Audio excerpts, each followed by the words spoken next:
말씀 보도록 하겠습니다. 사사기 20장 17절에서 29절 말씀입니다. 사사기 20장 17절에서 29절 말씀입니다. 한 절씩 교독하도록 하겠습니다. 제가 먼저 한 절 읽겠습니다. 베냐민 자손 외에 이스라엘 사람으로서 칼을 빼는 자의 수는 40만 명이니 다 전사라. 이스라엘 자손이 일어나 베들레헴으로 와서 하나님께 여쭈어가되 우리 중에 누가 먼저 올라가서 베냐민 자손과 싸우리이까 여호와께서 말하시되 유다가 돌아오리라 하시니라. 이스라엘 자손이 아침에 일어나 기브아를 대하여 진을 치니라. 이스라엘 사람이 베냐민과 싸우려고 전열을 갖추고 기브아에서 그들과 싸우고자 하매 베냐민 자손이 기브아에서 나와서 당일에 이스라엘 사람 22,000명을 땅에 엎드러 뜨렸으나 이스라엘 사람들이 스스로 용기를 내어 첫날 전열을 갖추었던 곳에서 다시 전열을 갖추니라. 이스라엘 자손이 올라가 여호와 앞에서 저물도록 울며 여호와께 여쭈어 이르되 내가 다시 나아가서 내 형제 베냐민 자손과 싸우리이까 하니 여호와께서 말씀하시되 올라가서 치라 하시니라. 그 이튿날에 이스라엘 자손이 베냐민 자손을 치러 나아가매 베냐민도 그 이튿날에 기브아에서 그들을 치러 나와서 다시 이스라엘 자손 18,000명을 땅에 엎드려 뜨렸으니 다 칼을 빼는 자였더라. 이에 온 이스라엘 자손 모든 백성이 올라와 베델에 이르러 울며 거기서 여호와 앞에 앉아서 그날이 정전으로 음식하고 번제와 화목제를 여호와 앞에 드리고 이스라엘 자손이 여호와께 물으니라. 그때에는 하나님의 언약궤가 거기 있고 아론의 손에 일라사의 아들 스마스가 그 앞에 모시고 섰더라. 이스라엘 자손들이 여쭈기를 우리가 다시 나아가 내 형제 베냐민 자손과 싸우리이까 말리이까 하니 여호와께서 이르시되 올라가라 내일은 내가 그를 내 손에 넘겨주리라 하시는지라. 이스라엘이 기브아 주위의 군사를 매복하니라. 아멘. 사사기 20장 17절에서 29절까지 교회를 회복시키는 회개라는 제목으로 말씀 보도록 하겠습니다. 갑자기 이렇게 목 상태가 갑자기 안 좋아지는데 조금 양해해 주시길 부탁드립니다. 이 시대는 교회의 거룩함을 찾아보기가 어려워진 시대라고 할 수 있겠습니다. 모든 성도가, 모든 교회가 다 그런 것은 아니겠죠. 그러나 많은 교회들이 세속화되어서 거룩한 모습을 드러내지 못하고 있는 것도 분명한 사실일 겁니다. 사도행전에 보면 초대교회를 보는 불신자들의 반응이 나오는데요. 굉장히 인상이 깊습니다. 사도행전 2장 42절부터 43절 한번 볼까요? 같이 한번 읽어보겠습니다. 자, 시작. 사도의 가르침을 받아 서로 교제하고 떡을 떼며 사람마다 두려워하는데 사도들과 말미암아 기사와 표적이 많이 나타나니. 아멘. 참 재밌는 반응 아닙니까? 사람들이 교회를 칭송했어요. 그리고 칭찬했죠. 그리고 다른 한편으로는 두려워했습니다. 두려워했다. 도대체 왜 이들은 교회를 보면서 두려워했을까요? 사람들은 그들의 거룩한 삶을 보면서 교회의 그 초월적인 사랑의 모습을 보면서 그들이 전하는 복음이 진실하다는 생각을 하게 된 거죠. 그래서 이제 두려움에 빠지게 된 거예요. 그게 왜 두려울까요? 그들이 전하는 메시지가 진실하면 좋은 일 아닙니까? 근데 왜 두려워했을까요? 그 메시지를 생각해 보면 두려운 마음이 드는 것을 우리가 좀 이해할 수 있습니다. 교회는 예수 그리스도로 말미암아 우리가 죄 사함을 받고 구원받는다는 이야기만 하는 것이 아니라 우리가 만약 죄를 회개하지 아니하고 계속해서 죄 가운데 거하며 하나님을 거절하는 삶을 살아가면 심판이 있을 것임을 분명히 이야기하고 있는 거예요. 그렇기 때문에 예수를 믿지 않으면서 죄 가운데 살아가는 자가 이 메시지를 들으면 한편으로는 저거 참 좋겠다 생각이 들지만 다른 한편으로는 두려운 마음이 드는 것입니다. 그리고 그 메시지를 무시하고 싶은데 그 메시지를 듣고 변화된 사람들의 모습이 너무 진실한 거예요. 저게 진짜 뭐가 없으면 저렇게 살 수가 없다는 생각이 드는 거예요. 자기 목숨을 막 한 번도 본 적 없는 사람들을 위해서 막 내주고, 이렇게 그냥 피 한 방울 섞이지 않은 사람들을 위해서 자기 삶을 희생하고. 근데 원래부터 좀 성향이 그런 사람이었으면 그냥 원래 그러려니 하겠는데, 이전에는 막 깡패짓거리하고 못된 짓 하고 아주 엉망으로 살던 사람인데 어느 날 갑자기 확 바뀌어버리는 거예요.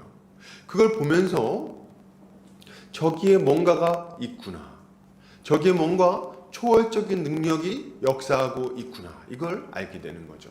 그리고 두려운 마음을 갖게 되는 겁니다. 그런데 안타깝게도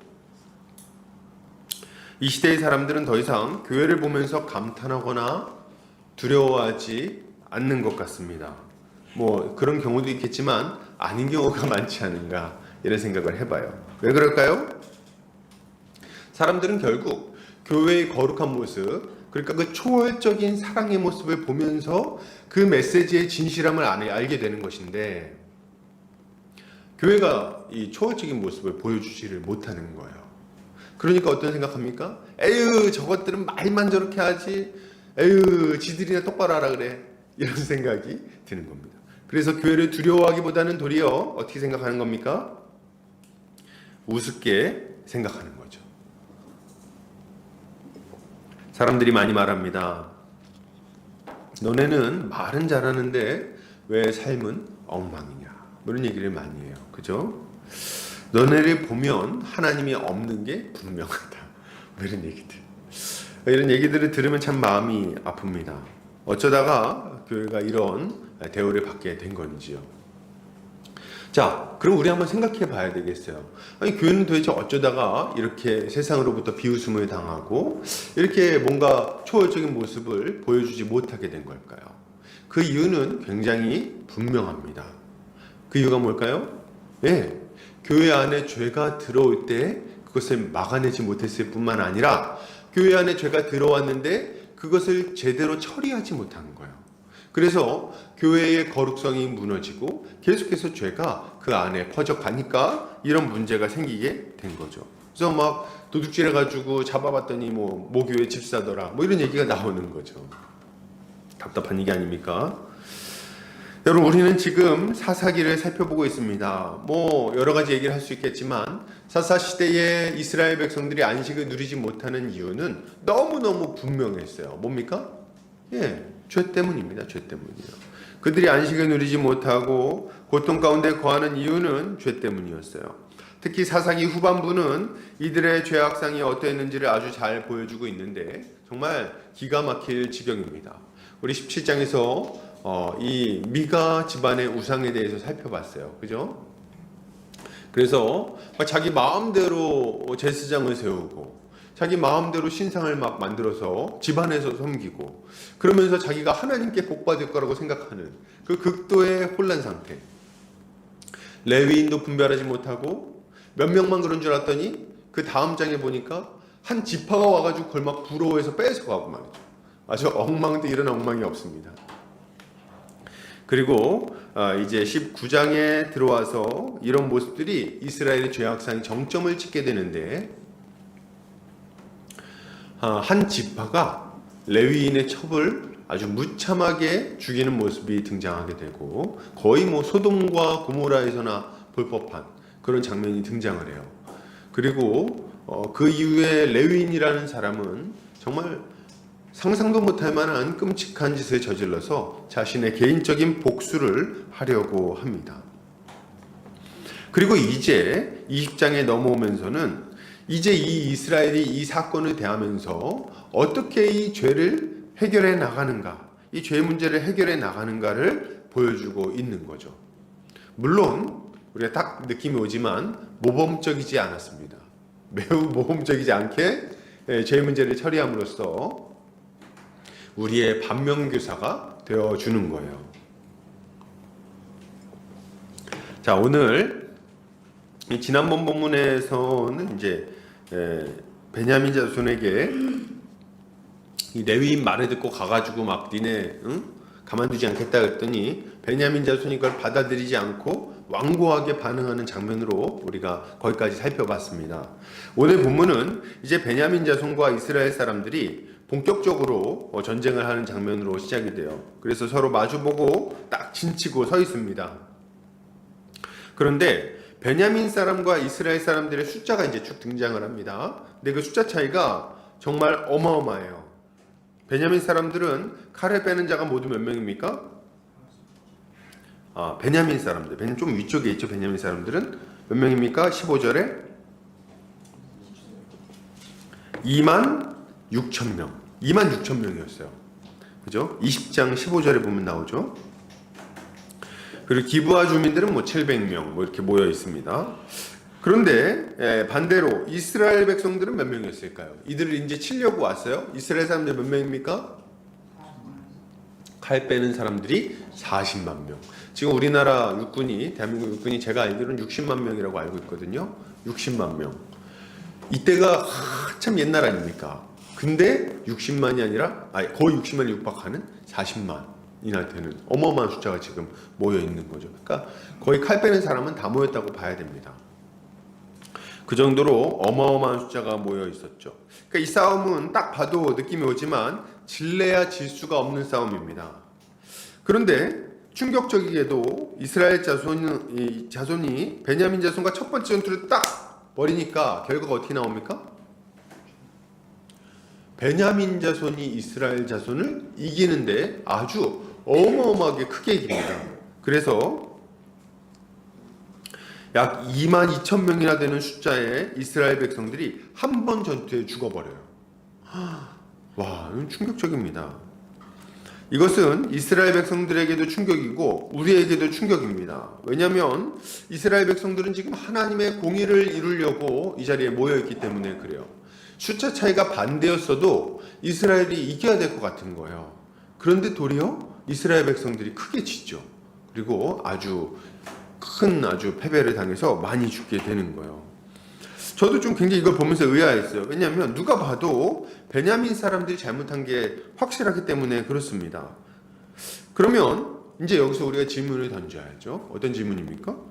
하나님은 도대체 왜 이 정도의 숫자 차이가 나고 이렇게 명분 차이가 나는데 이스라엘 백성들이 이기게 하지 않으시고 베냐민이 이기게 하셨을까? 이게 이제 우리가 던져야 하는 질문입니다. 우리는 이것이 이스라엘 백성들이 죄의 문제를 해결해 나가려고 할 때 잘못된 태도를 보였기 때문이라는 것을 좀 알아야 되겠어요. 어떤 면에서 잘못되었는가? 3가지 정도의 중대한 잘못을 저지르고 있는데 이것을 우리가 오늘 살펴보면서 우리는 이 교회 안에서 죄의 문제를 해결해 나가려고 할 때 어떤 것들을 좀 주의해야 할 것인가? 이것을 함께 살펴보도록 하겠습니다.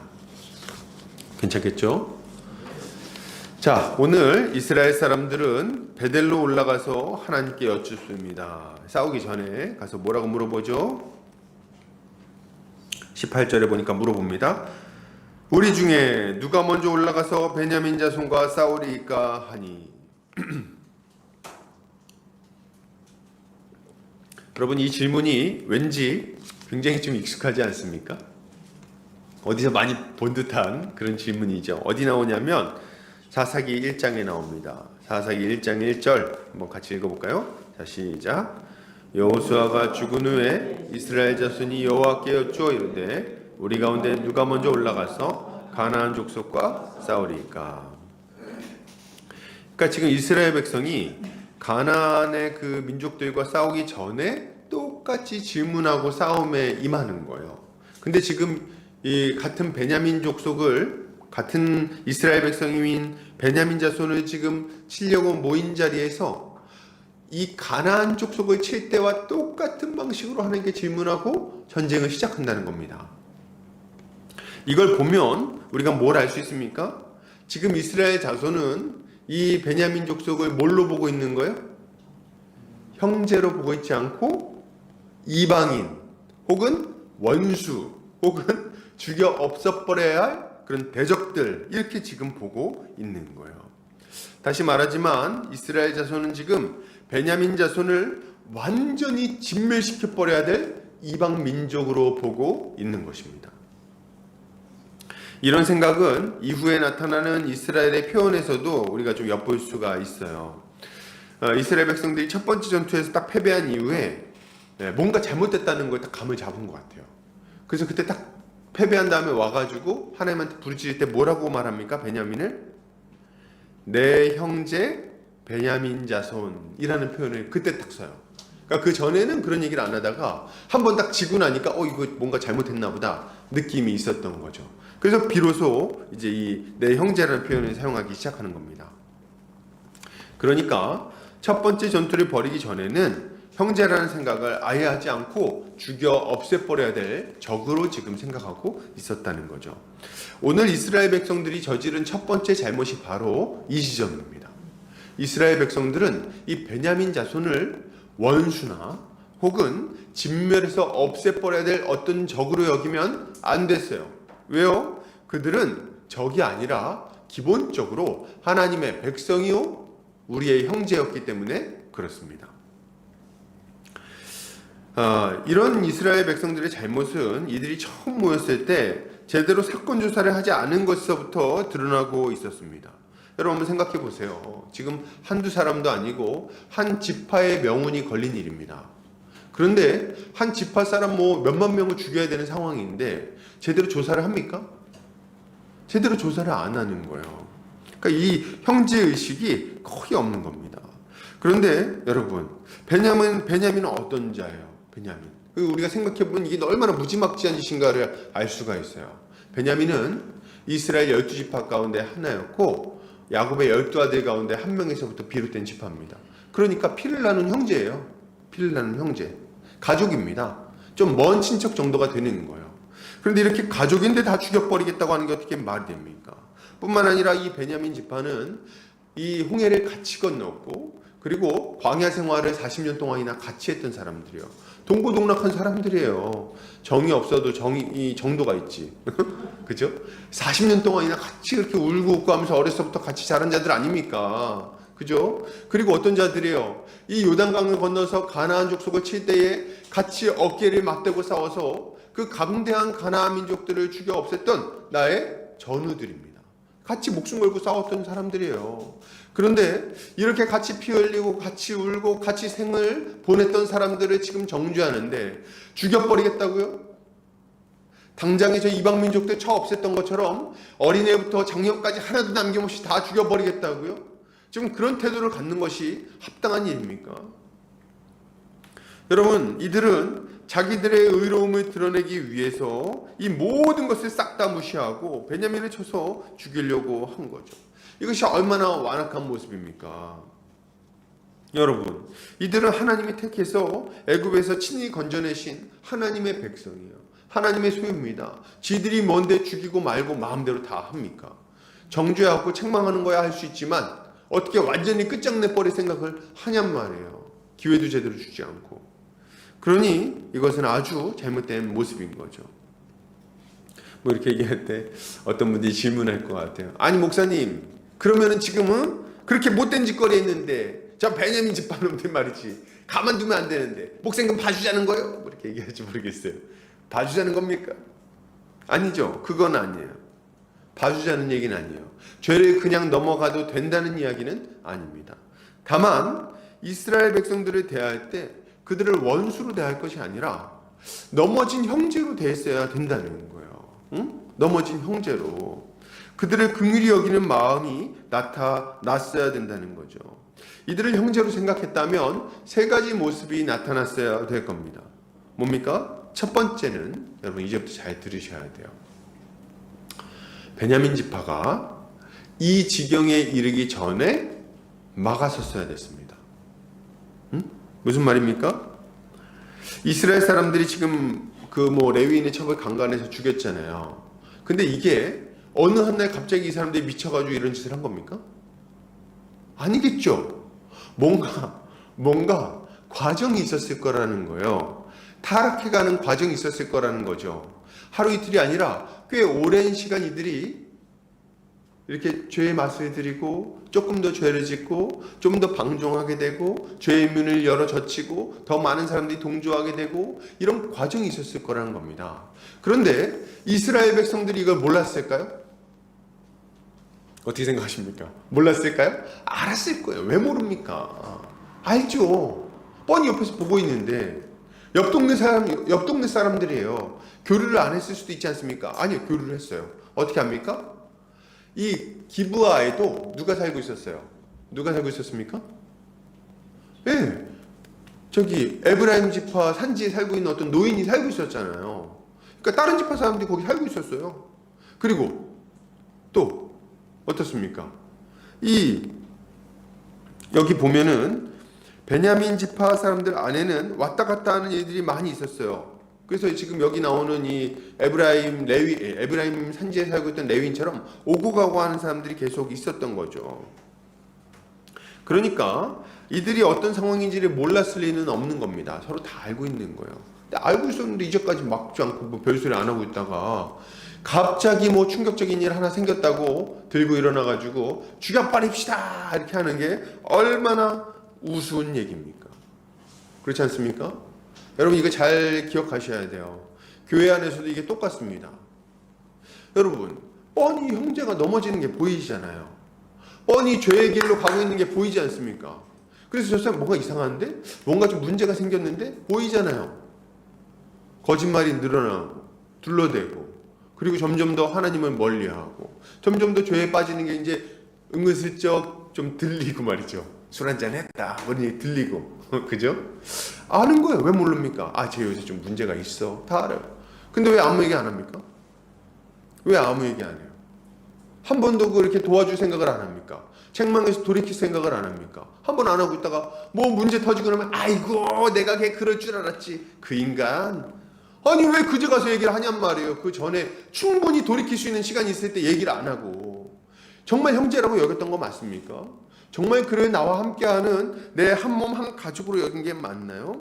그랬다면 넘어지고 나서 얘기할 게 아니라 넘어지기 전에 탁 붙들어 줬어야죠. 이게 형제가 가져야 되는 마땅한 모습인 거예요. 뭐 이렇게 보다가 넘어지길 그냥 아주 그냥 쳐다보고 있다가 보잖아. 이렇게 하는 게 이게 무슨 형제입니까? 이상하지 않습니까? 두 번째로 이들에게 좀 회개할 기회를 충분히 주었는가 하는 생각이 듭니다. 이스라엘 백성들이 이 기브아 거민들과 베냐민 사람들에게 사람을 보냅니다. 안 한 건 아니에요.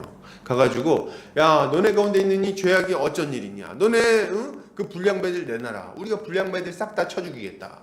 그리고 우리 이 일 처리해야 되지 않냐. 이렇게 얘기를 하는 거예요. 근데 한 번 딱 그렇게 합니다. 한 번. 그러니까 이 베냐민 사람들이 잘했다는 게 아니에요. 근데 과정을 좀 가지고 설득하는 과정이 더 있어야 되는 거 아닌가 이런 생각을 지울 수가 없어요. 아까도 말씀드렸지만 한두 명이 아니에요. 2만 6천 명이 지금 여기 안에 있습니다. 남녀노소 어린애들까지 그 안에 가득한 거예요.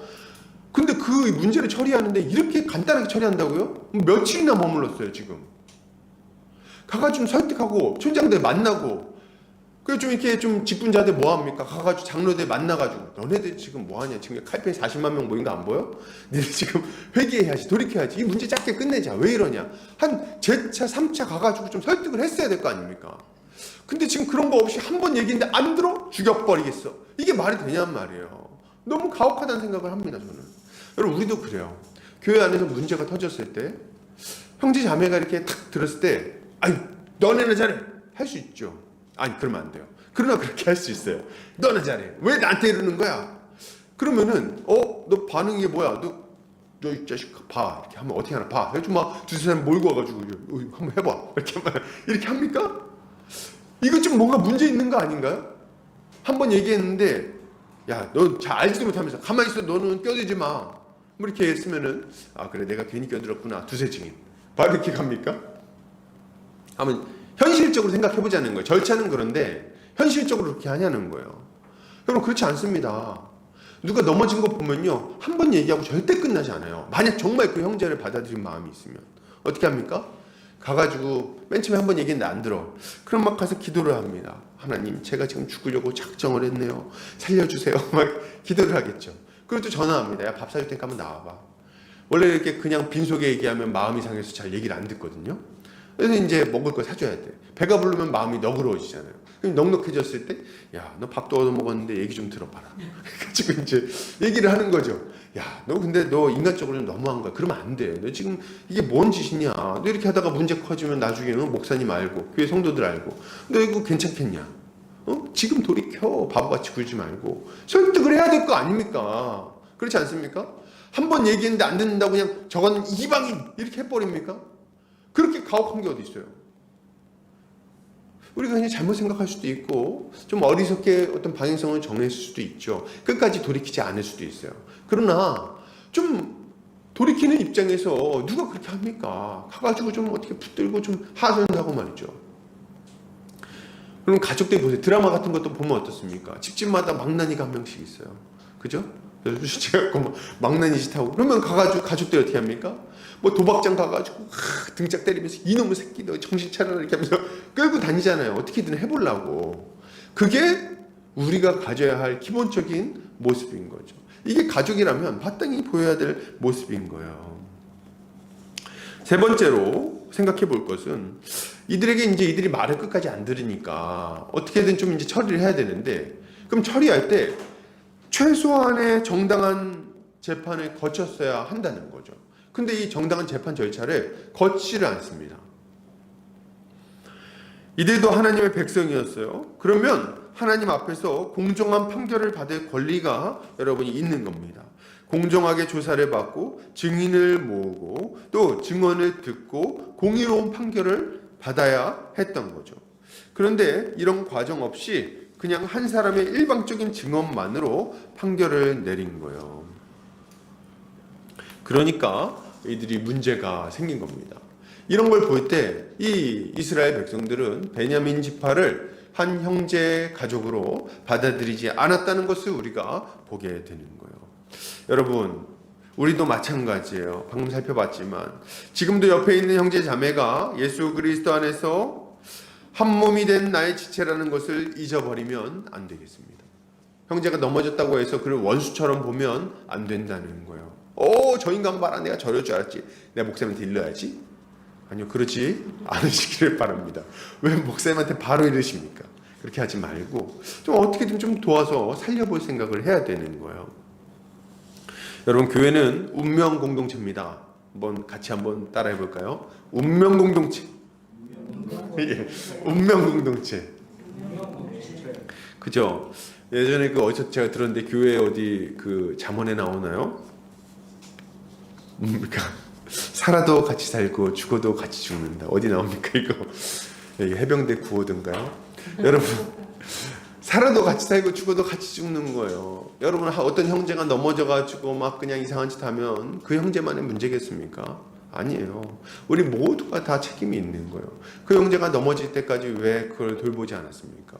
넘어졌을 때 왜 돌이키려는 애를 쓰지 않았습니까? 왜 넘어졌다면 그를 다시금 정당한 절차 가운데 회개할 수 있도록 이끌지 않았습니까? 우리가 이런 것들을 생각할 때 우리는 누구 한 사람의 잘못을 그만의 책임으로 그냥 떠넘기고 모른 척할 수 없는 거예요. 사랑하는 우리 형제자매님들, 우리는 형제가 잘못을 했을 때 그냥 넘어가지는 않습니다. 히브리서 10장 24절 25절 한번 볼까요? 같이 읽겠습니다. 시작. 서로 돌아보아 사랑과 선행을 격려하며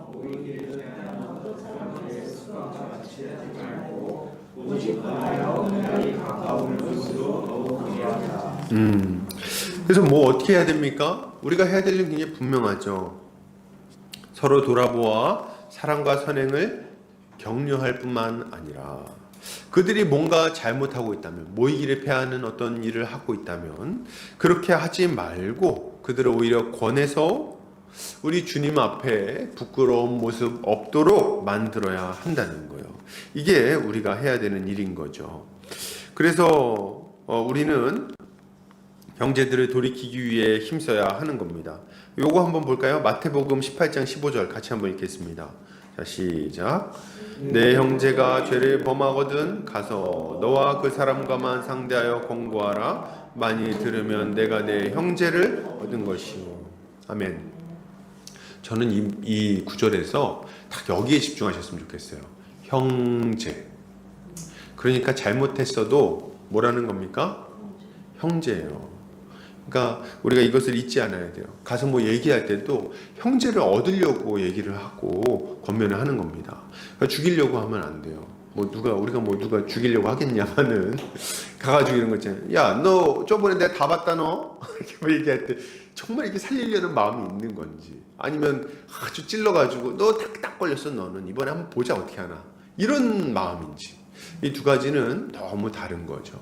우리가 이런 것들 잘 생각하고 하나님 앞에 형제를 살리고자 하는 마음으로 우리가 그들을 돌봐야 하는 거예요. 이렇게 할 때 범죄한 형제는 자신의 죄를 충분히 돌아보고 회개할 기회를 얻게 될 거예요. 이것이 우리가 넘어진 형제들을 대할 때 가장 먼저 가져야 할 모습인 것입니다. 이런 모습 갖는 성도님들 되시기를 주의 이름으로 축복합니다.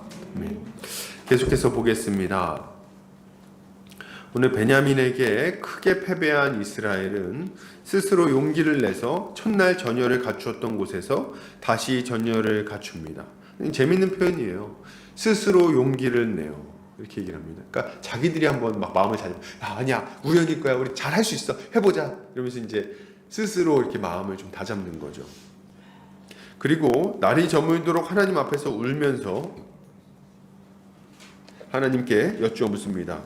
죄송합니다. 내가 다시 나아가서 내 형제 베냐민 자손과 싸우리이까.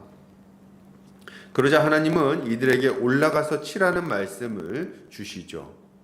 그리고 하나님이 올라가라 그랬으니까 이제 이길 거라고 생각하고 올라갑니다. 확신을 가지고 올라갔어요. 이번 첫 번째는 좀 하나님이 잠깐 화장실에 가셨나 보다. 그래서 이번에는 이길 수 있겠지 하고 이제 올라갔어요. 하나님 올라가라고 했으니까. 근데 어떻게 됩니까? 충격적이게도 또다시 어마어마하게 패배를 해요. 이번에는 18,000명이 죽습니다. 맞죠? 18,000명? 이거 정말 너무 이해가 되지 않는 패배예요.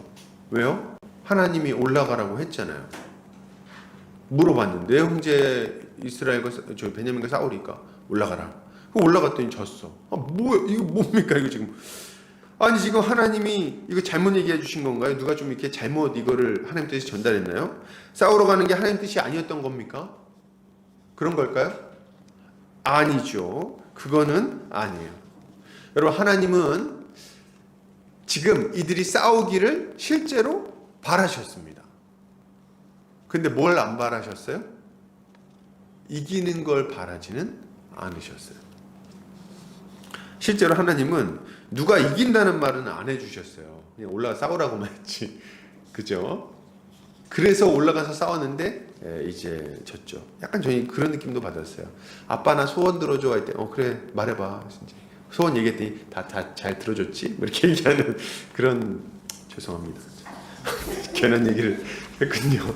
그런 느낌도 약간 받았어요. 그래서 왜 이게 올라가라 그래놓고 왜 이렇게 하시는가? 근데 이게 뜻은 하나님이 이스라엘이 패배하기를 바라신 겁니다. 여러분, 자 보세요. 지금 죽은 사람 숫자를 보면은 되게 의미심장해요. 첫 번째 전투 때 몇 명 죽었죠? 2만 2천 명. 두 번째 몇 명 죽었어요? 18,000명. 더하면 4만 명이에요. 처음 숫자에 비해서 몇 분의 몇입니까? 10분의 1이 죽습니다. 여러분, 성경에서 10분의 1은요 굉장히 중요한 숫자예요. 전체를 대표하는 숫자입니다. 그래서 레위 사람들을 대신해서 이렇게 이스라엘 한 지파를 드렸고, 우리 소득의 전체가 하나님의 것임을 고백하면서 10분의 1을 드리는 거예요. 그래서 10명 중에, 그리고 애굽의 장자를 죽이잖아요. 장자 죽인 거랑 비슷한 의미예요. 장자가 전체가 죽는다는 의미를 가지고 있는 거거든요. 그래서 여기서 지금 이스라엘 백성들 중에 10분의 1을 죽였다는 거는 누구를 지금 다 죽였다는 겁니까? 이스라엘 백성들 전체가 심판받고 있다는 것을 아주 확실하게 드러내 보여주는 숫자인 거예요.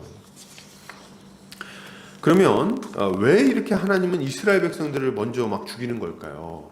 하나님의 공의를 이루려고 모인 것 같은데, 이것은 이스라엘 백성들이 저지른 두 번째 잘못이 무엇인지를 우리에게 알려줍니다.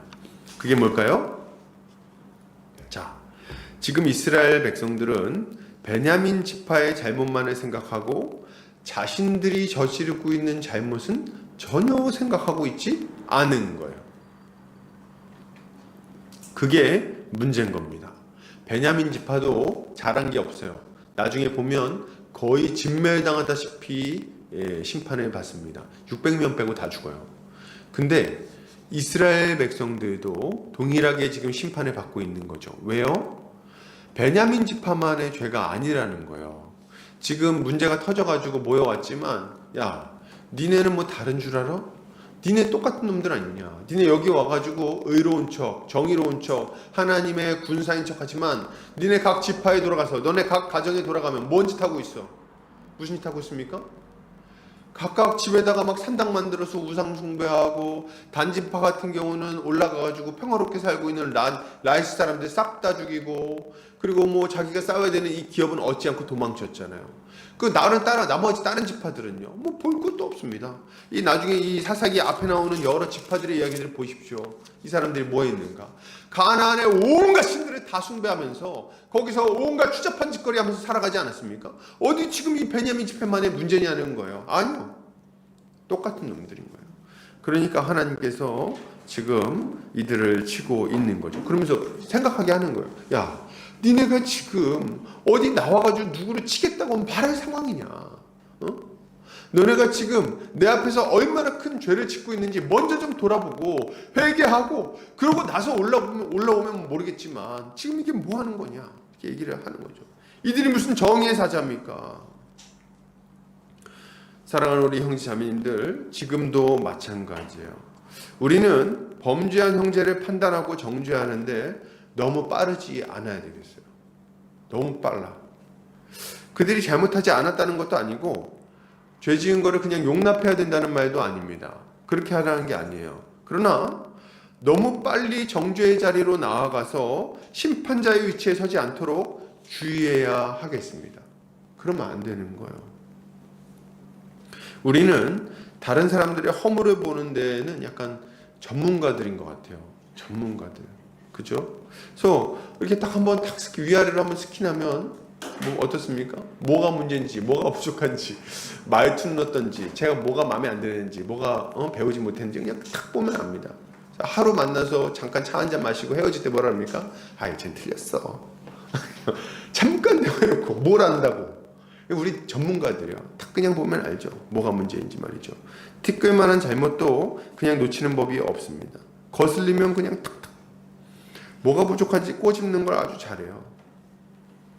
그런데 참 안타깝게도 여러분, 우리는 다른 사람들의 죄는 크게 보고 우리 자신의 죄는 가볍게 보는 경향이 너무 강해요. 우리한테 막 있어요. 그런 죄성이죠. 우리 안에 아주 이런 죄성이 강렬하게 자리 잡고 있습니다. 그래서 다른 사람들이 뭐 하나 실수하거나 뭐 이렇게 하면은 저거 저럴 줄 알았지 이렇게 하죠. 저 인간 저거 또 그런다.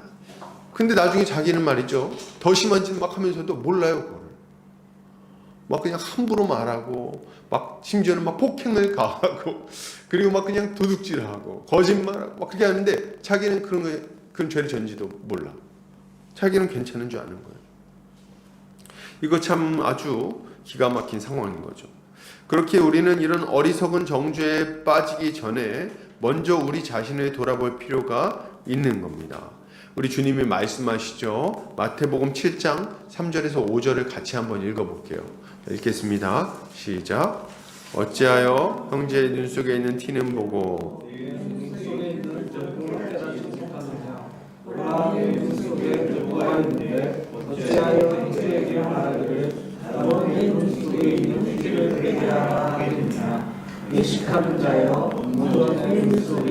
들보를 빼어라. 그 후에야 밝히 보고 형제의 눈 속에서 티를 빼리라. 아멘. 우리나라 속담에 비슷한 속담이 있습니다. 뭡니까? 똥 묻은 개가 겨 묻은 개나무를 한다. 이런 게 있죠. 이게 우리의 어떤 기본적인 마음 자세인 것 같아요. 그래서 뭐 이렇게 보면은 이렇게 저거 문제야 문제. 근데 사실 우리 돌아보면 더 심한 짓을 막 뒤에서 막 한참 하고 있는 거예요. 그래서 우리 주님이 보실 때는 이렇게 이따만한 대들보를 눈에다 넣어놓고 나서 저기 눈에 티를 빼야 되는데 이렇게 하고 있는 거죠. 얼마나 우스꽝스러운 모습이겠습니까? 그러므로 우리는 다른 사람을 판단하고 정죄하기 전에 먼저 자신을 잘 돌아봐야 하는 거예요. 또한 우리는 누군가 넘어진 모습을 볼 때 혹시 나도 같은 죄를 저지르고 있는 건 아닌가 좀 한번 살펴볼 필요가 있습니다, 여러분. 굉장히 중요한 거예요. 그래서 막 그냥 정죄의 자리로 나가기 전에 잠깐 멈춰 서세요.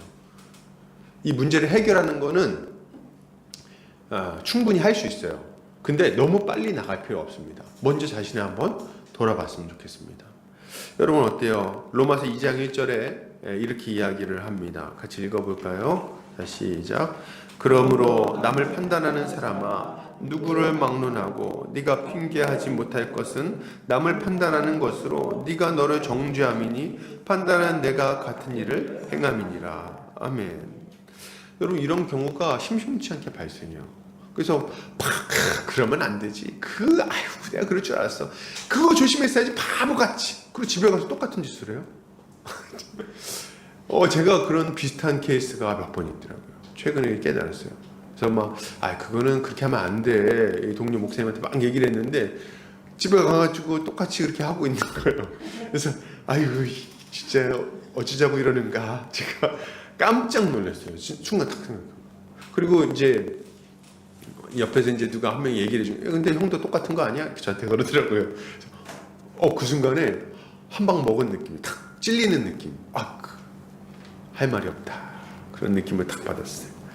이거를 이제 내로남불이라고 그러죠. 뭐라 그럽니까? 이게 내가 하면 로맨스고 남이 하면 불륜이다. 이렇게 얘기하는데 너무 이렇게 핑계대지 않아야 되겠어요. 내가 잘못했을 때 거기서 돌이킬 생각을 해야지. 나는 그럴 수도 있어. 나는 사정이 있잖아. 저 사람은 사정이 없고 나만 사정이 있잖아. 이렇게 얘기하는 것은 얼마나 불합리한 일입니까? 하나님께서 이것을 옳다고 하지 않으실 거예요. 도리어 이런 모습은 하나님의 진노를 자초하게 되는 거죠. 여러분 그러면 어떻게 해야 될까요? 이렇게 얘기를 하다 보니까 문득 이런 생각하시는 분들이 있으실 것 같아요. 나도 그냥 부족한데 누구를 정죄를 하고 누구를 판단을 하고 내비두자. 그냥 다 같이 그냥 죄 짓고 사는 거지 괜찮아. 이렇게 마음 먹을 수가 있어요. 나는 부족하니까 여기 죄에 대해서 아무 언급할 자격이 없다. 이런 생각할 수가 있어요. 여러분 그런데요. 그거는 또 아니에요. 여러분 먼저 돌아볼 필요는 있고 우리 자신을 좀 잘 살필 필요는 있지만 죄를 내버려둬도 되는 것은 아닙니다. 그러면 어떻게 해야 될까요? 갈라디아서 6장 1절을 같이 한번 읽겠습니다. 자, 시작.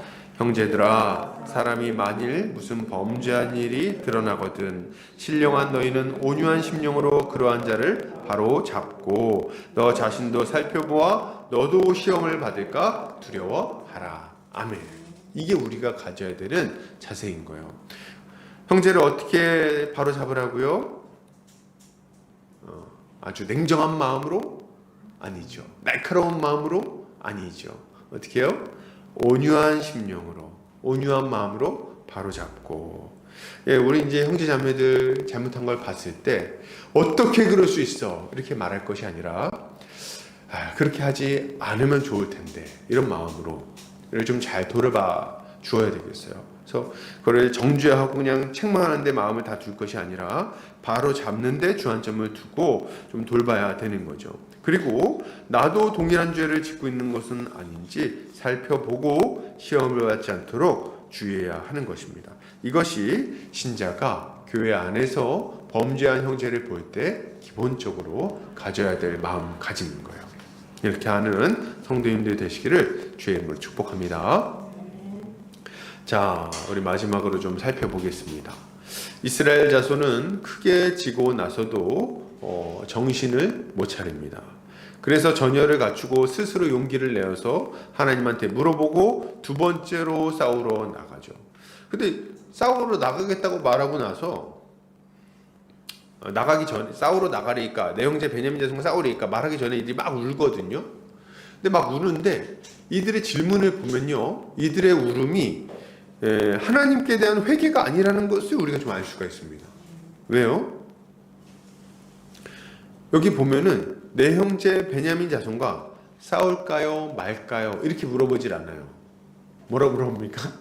싸우리까 이것만 물어봅니다.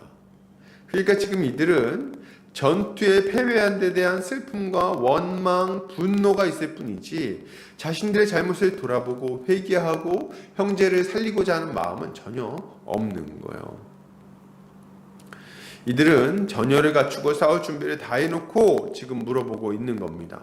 이거 뭐 쉽게 얘기하면 답정너죠. 답정너. 하나님 답은 정해져 있습니다. 대답만 해주세요. 약간 이런 느낌 있지 않습니까? 그러니 울면서 기도한다 한들 그것이 무슨 의미가 있겠습니까? 이거는 약간 사족인데요. 우리 성도님들 이걸 아셔야 돼요.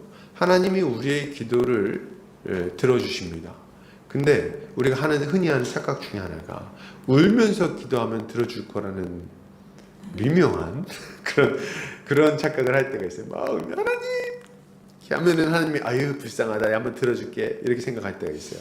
그러나 실상은 전혀 그렇지 않습니다.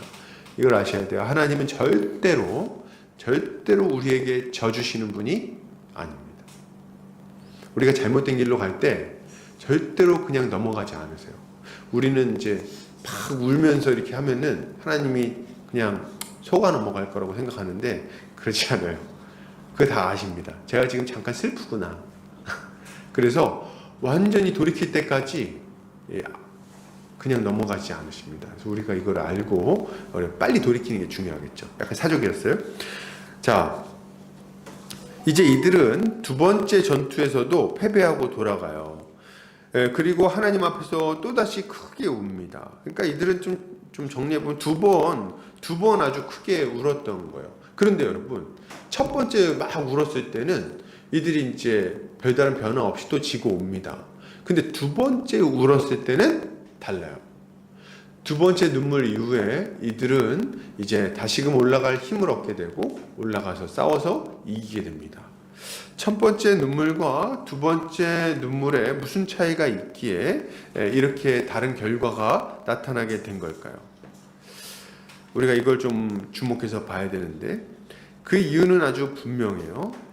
두 번째 울음에는 뭐가 있습니까? 참된 회개와 제사가 같이 있기 때문에 그렇습니다. 여기 보면은 이 사람들이 막 금식해요. 첫 번째는 안 그렇습니다. 스스로 용기를 내 싸울 준비 다 해놓고 나서 울어요. 근데 두 번째는 어때요? 그런 거 안 합니다. 다 그냥 가가지고 막 다 내려놓고 주저앉아서 금식하면서 웁니다. 그러니까 진짜 이제 내려놓은 거예요. 그리고 자기들 고집 다 내려놓고 울면서 회개하고 그런 이후에 하나님 앞에 제사를 드립니다.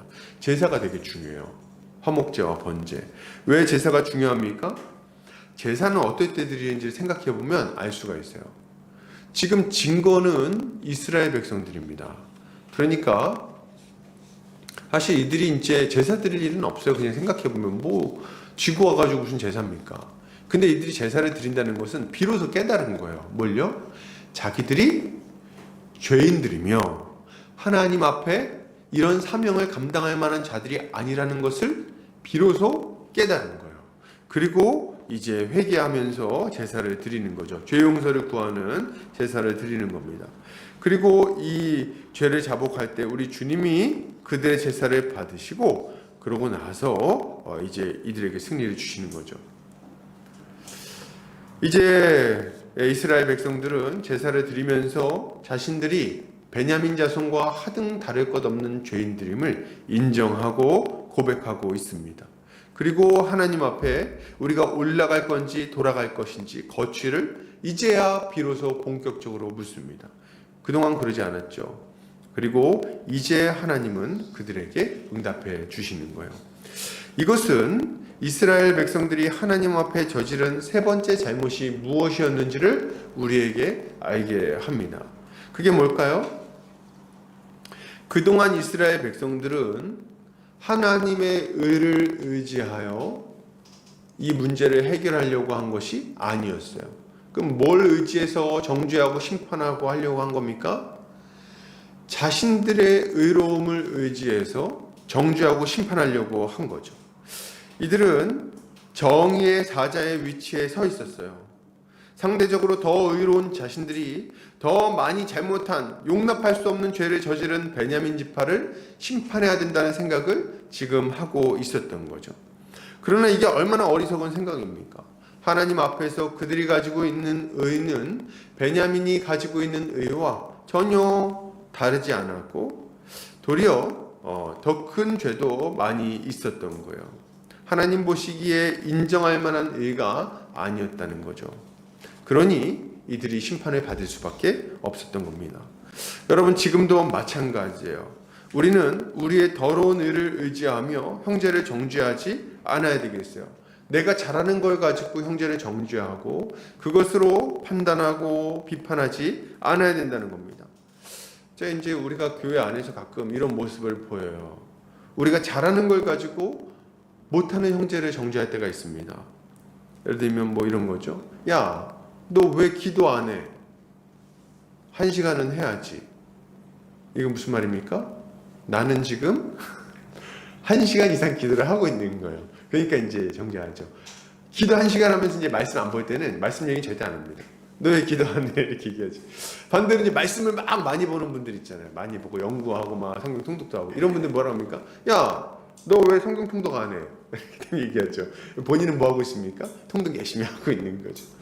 제가 이제 아는 우리 목사님 중에 교통신호를 정말 잘 지키시는 분이 있어요. 그래서 우리 앞에 있는 이런 1차선 도로 이런 데도 그냥 지나가시는 법이 없습니다. 차가 없으면 이렇게 보고 지나가기도 하잖아요. 근데 절대 그렇게 안 하세요. 항상 보면은 저쪽 끝에 있는 그 건널목 있잖아요. 거기까지 막 갑니다. 그래서 한 대여섯 명이 같이 가다가 이제 밥 먹으러 갈 때 딱 지나가면 지나가는데 사람들이 다 지나다니는 길이에요. 절대로 막 뛰어가서 저쪽으로 딱 가서 혼자 딱 줄을 서 있습니다. 난 다 지나가서 먼저 가서 왜 저러는 거야 이렇게 가가지고 이제 밥 먹고 있으면 나중에 이제 와서 얘기하죠. 너 그렇게 어떻게 목사들이 말이지 다 죽었어. 이렇게 할 때 참 잘못했다는 생각도 하지만 그러나 한편으로는 왜 이러는가 이런 생각이 드는 거죠. 이런 식으로 잘하는 것, 자신이 잘하고 유리한 것으로 다른 사람들을 정죄하는 경우가 참 많이 있는데 이것은 참 어리석은 모습이라고 할 수 있는 거죠. 사도 바울은 이렇게 말합니다. 로마서 10장 2절에서 4절입니다. 같이 읽어볼까요? 자, 시작. 내가 증언하노니 그들이 하나님께 열심히 있으나 올바른 지식을 따른 것이 아니니라. 하나님의 의를 모르고 자기 의를 세우려고 힘써 하나님의 의에 복종하지 아니하였느니라. 그리스도는 모든 믿는 자에게 의를 이루기 위하여 율법의 마침이 되시니라. 아멘. 여러분, 정말 우리가 교회를 온전히 세우고 형제의 잘못한 것들을 바로잡아주고 싶은 마음이 있다면 먼저 하나님 앞에 우리의 죄를 돌아보고 그리고 예수님을 의지하여 회개해야 되겠습니다. 그리고 형제에게 권면할 때도 우리의 상대적인 잘남을 가지고 얘기할 것이 아니라 예수 그리스도의 십자가 보혈에 비추어 이야기하고 권면하고 그들이 돌이킬 수 있도록 해야 하는 거죠. 이것이 신자가 넘어진 형제들을 볼 때 가져야 되는 모습인 거예요. 특별히 이렇게 넘어진 형제를 볼 때 우리가 이 십자가 복음을 정말 믿고 있다면 그것으로 붙들고 격려하고 기도하고 도와야 하겠습니다. 복음을 가르치고 죄에 대해 회개하도록 요청해야 하겠습니다. 나도 부족하지만 우리 예수님의 십자가 보혈을 생각할 때 우리가 계속 이 죄의 자리에 머무르는 것이 어떻게 가능하겠냐. 우리 같이 한번 잘해보자. 돌이키자. 이제 우리 좀 주님을 따라서 거룩한 삶을 살아보자. 이야기를 해야 하는 거죠. 이렇게 할 때 우리는 주님의 십자가 능력을 통해서 우리 자신이 온전히 설 수 있을 뿐만 아니라 넘어진 형제 자매들도 이렇게 세워줄 수 있을 것입니다. 이렇게 하는 우리 성도님들 되시기를 주의 이름으로 축복합니다. 결론을 드립니다. 여러분, 신자는 죄를 다룸에 있어서 신중해야 하겠습니다. 그가 우리의 형제임을 기억하고 교회의 거룩함을 지켜나가면서도 교회의 하나됨을 깨지 않도록 주의해야 하겠어요. 형제를 정죄하기 전에 우리 자신을 먼저 돌아보시기를 바랍니다. 형제의 사정을 그 이후에 공정하게 잘 살피고 십자가를 의지하여 권면하고 일으켜 세워주어야 하겠어요. 이렇게 할 때 우리 주님이 우리를 통해서 교회를 온전하게 세워주실 것입니다. 한 주간도 주님의 지혜로 승리하는 성도님들 되시기를 주의 이름으로 축복합니다.